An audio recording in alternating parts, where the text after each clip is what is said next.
buat teman-teman yang mau tahu perbedaan di antara ketiganya, di sini saya akan share 3 hal penting yang wajib banget buat kalian tahu. Dan nanti akan ada info tambahan lainnya juga. Selengkapnya teman-teman bisa tonton video ini sampai habis. Saya Kadek, balik lagi di channel Haidek.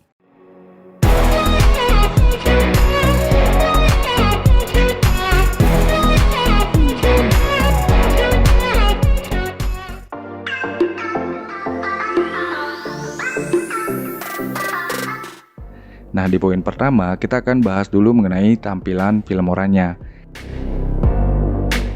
Jadi Filmora 8 atau versi sebelumnya bisa dibilang versi lama dari Filmora, tampilannya seperti ini. Untuk penempatan fitur dan tool editnya, posisinya berada di tengah di sini.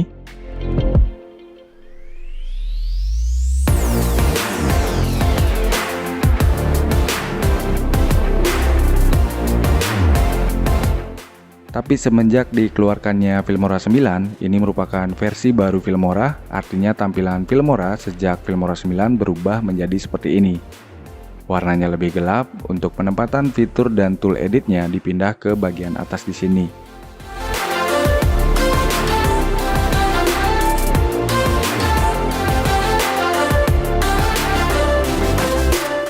Sekali lagi, sejak Filmora 9 tampilan Filmoranya sudah seperti ini. Sampai Filmora 10 yang terbaru saat ini tampilannya juga masih sama.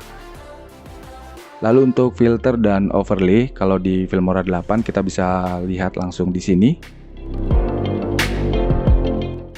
Tapi sejak Filmora 9, yang artinya sama juga di Filmora 10, filter dan overlay kita bisa temukan kalau mengklik efek. Keduanya ditempatkan di sini.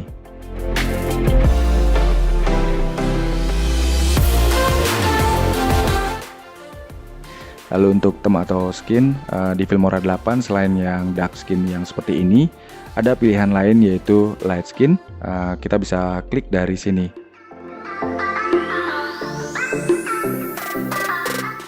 Tapi di Filmora 9 adanya cuma yang dark skin tanpa yang light skin. Kemudian di Filmora 10 selain dark skin ada lagi pilihan yang light skin. Cara ubahnya bisa pergi ke file, lalu preferences, bisa diubah dari sini.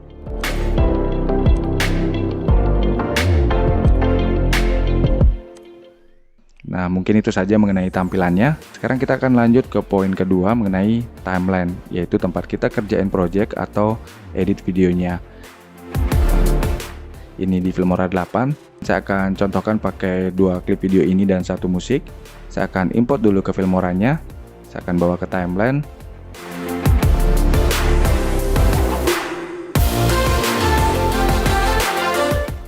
Dan untuk Filmora 9 dan Filmora 10 saya contohkan jadi satu karena cara kerjanya sama. Saya akan taruh di posisi layer yang sama. Nah, ini sudah. Kita akan mulai dari ukuran layer di timelinenya. Di Filmora 8 ukuran layernya di sini sudah fix, yang artinya tidak bisa kita perbesar atau kita perkecil. Beda sejak Filmora 9, artinya sama di Filmora 10 juga. Kita bisa memilih ukuran layernya. Kita bisa klik kanan. Disediakan 3 pilihan, paling besarnya segini,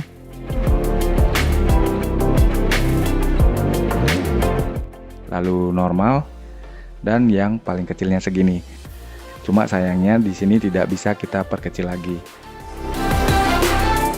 Nah, lanjut sekarang bisa dilihat pada layar tampilannya. Ini penting banget buat diperhatikan. Di Filmora 8 yang terlihat sekarang adalah footage yang berada di layer bawah. Artinya di Filmora 8, layar footage yang paling atas akan berada paling bawah, atau layar footage di bawah akan ditampilkan paling atas.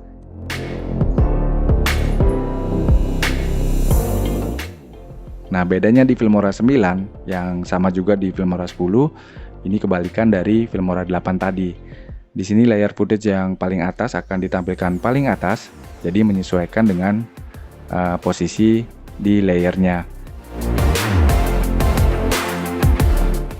Kemudian ada lagi yang nggak kalah pentingnya, di Filmora 8 antara footage di layer atas dan bawah, fitur editnya tidak sama atau berbeda. Kalau saya klik footage di layer atas, bisa dilihat fitur editnya di sini. Kemudian kalau saya klik footage di bawahnya, fitur editnya tidak sama. Balik lagi ke footage yang pertama dulu. Di sini terlihat ada fitur crop, pan and zoom, freeze frame, dan color grading. Apalagi kalau kita masuk ke edit, di sini kita lihat ada opsi video dan audio. Jadi di video kita bisa atur speed, atur reverse juga dari sini. Kalau ke advance, ini untuk color grading. Nah, beda sama footage yang di bawahnya. Ini jelas tidak akan bisa kita crop, pan and zoom, freeze frame, atau color grading. Dan kalau kita masuk ke edit di sini, opsi videonya juga tidak ada, yang ada hanya motion dan audio. Jadi footage di layer bawah ini tidak bisa kita atur speed atau reverse. Tapi kalau kita ke advance, di sini bukannya color grading, tapi adanya masking, chroma key, dan compositing atau blending mode. Tentunya ini kekurangan di Filmora 8 karena kita tidak bisa leluasa untuk edit footage yang kita taruh di layer di bawahnya. Nah, berbeda di Filmora 9 yang sama juga dengan di Filmora 10, semua footage bisa diberlakukan sama. Mau kita taruh di layer di atas atau di bawah, fitur editnya akan sama saja.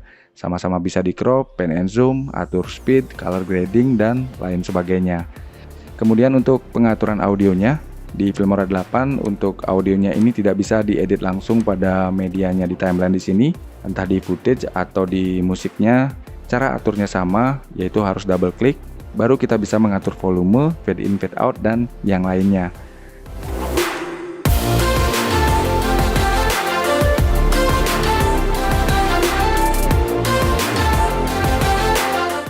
Nah, berbeda di Filmora 9 yang sama juga dengan Filmora 10, untuk mengatur volume dan fade in, fade out sudah bisa langsung dari sini.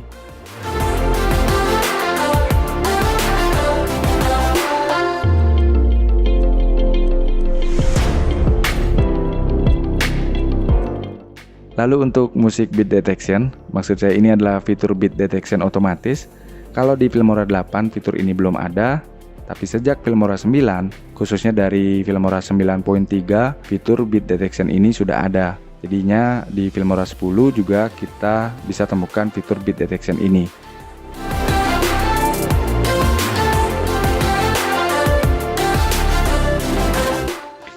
Nah, mungkin itu saja mengenai timeline-nya. Sekarang kita akan lanjut ke poin yang ketiga mengenai tool dan fitur edit Filmoranya.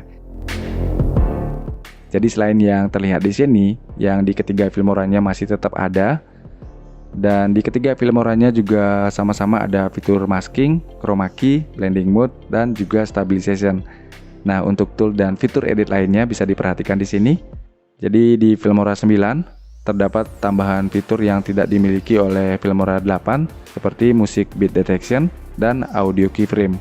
Lalu di Filmora 10 terdapat fitur tambahan yang tidak dimiliki Filmora 9 dan Filmora 8. Ada audio ducking, keyframe animation, motion tracking, dan color match. Nah, semuanya ini sudah pernah saya bahas, nanti kalian bisa cek video yang ada di channel saya ini. Nah, biar teman-teman makin lengkap taunya, sekarang saya info juga spesifikasi yang paling standar kalau kalian mau install Filmoranya, baik Filmora 8, Filmora 9, atau Filmora 10. Jadi untuk operation sistemnya tidak masalah pakai Windows 7, 8, atau Windows 10. Yang terpenting kalian installnya yang 64 bit. Dan mungkin satu lagi untuk RAM, kalau mau install Filmora 10 katanya minimum RAM-nya harus 4 GB. Tapi nggak ada salahnya juga kalau kalian coba mau installin Filmora 10 dengan RAM 2 GB. Jadi nanti kalian bisa tahu sendiri hasilnya. Sepertinya itu saja yang bisa saya bahas, dan tentunya teman-teman tahu kebutuhan editnya seperti apa. Sekarang tinggal putusin mau pakai Filmora yang mana. Kalau saya pribadi, saya memang lebih merekomen Filmora 10 untuk saat ini karena fiturnya yang paling lengkap. Untuk tutorial edit dengan Filmora dari Filmora 8, Filmora 9, dan Filmora 10 nanti teman-teman bisa cek video yang ada di channel saya ini. Kalau masih ada pertanyaan, kritik maupun saran, teman-teman bisa tuliskan saja di kolom komentar di bawah. Bantu like dan share videonya kalau memang bermanfaat. Terima kasih banyak sudah nonton. Sampai jumpa di video selanjutnya.